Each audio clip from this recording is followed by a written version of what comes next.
You ever thought how a certain language came to be? Unfortunately, I myself do not have the answer to this question. However, do you know the exact number of languages in the world? According to a website called Ethnologue, it says 7,139 languages are spoken today. I repeat, 7,139 languages are spoken in total. Isn't it surprising? If I were to ask you to list all the languages that you knew of, I bet none of you can list more than 30 of them. I admit, I myself maybe can at least maybe 20 of them. Now, from the language that you had listed before, how many of them can you speak fluently, or at least know how the basic everyday conversation? Hi, my name is Nurpati Aini binti Nurhiza, EITM degree student taking business administration in finance, currently in my fourth semester. The topic that I'll be talking today is the benefit of learning new language. As I said before, almost everyone knew how to speak English or will take English as their second language as it is the current lingua franca. You can see English are used in many department or many sectors such as business or, well, you know the gist, right? Well, a dear friend of mine can speak three languages. Three, which is Malay, English, and Hokkien. Hokkien is a variety of Chinese. Okay, I saw for myself how fluently she speaks Hokkien with a Chinese student or one of her friends. They seem to be enjoying themselves while I'm sitting there knowing nothing about what they are talking about. It was kind of awkward for me, actually.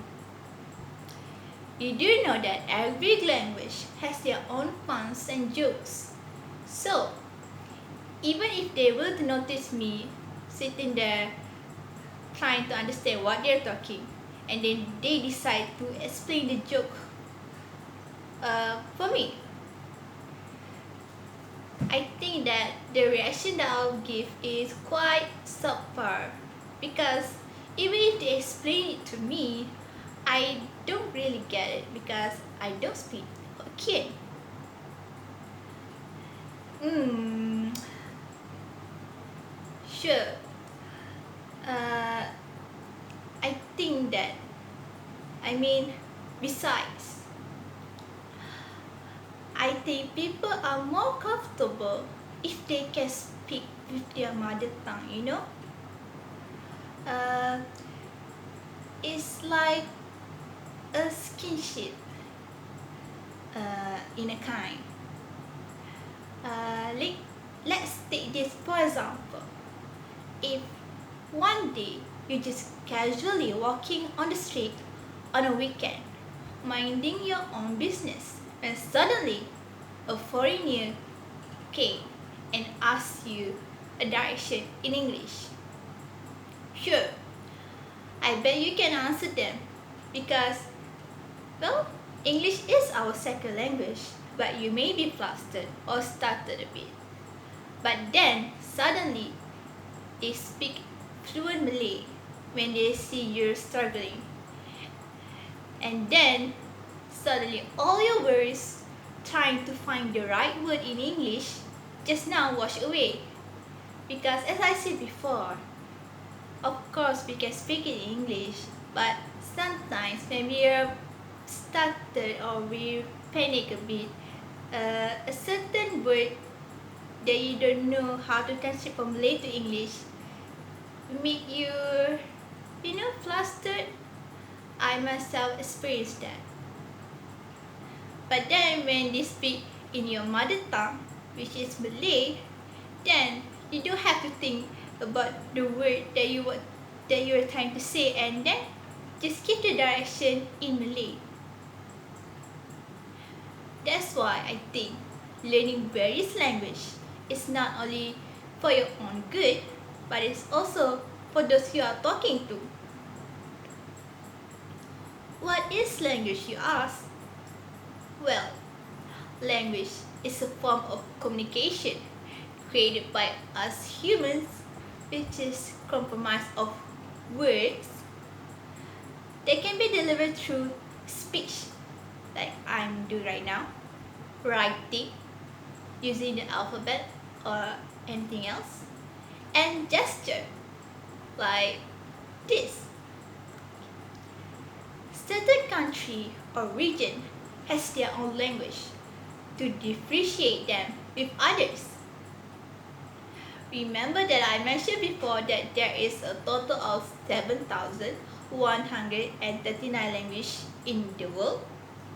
Well, the sign language are also included in this number as well.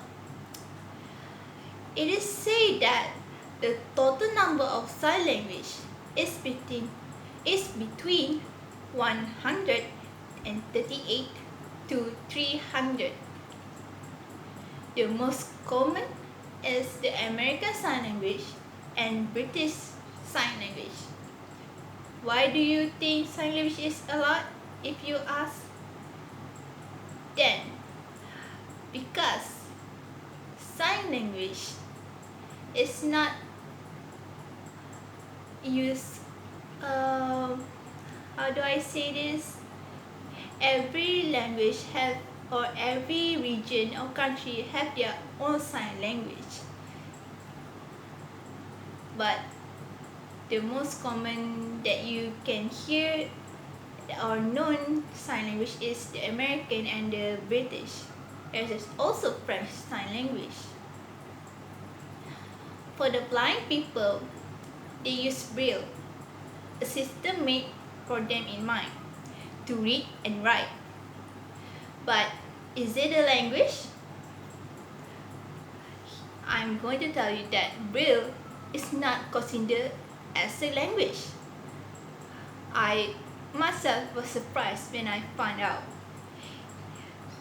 Braille is more known as reading and writing system for a specific language. Then, how about Morse code? Is it considered as a language?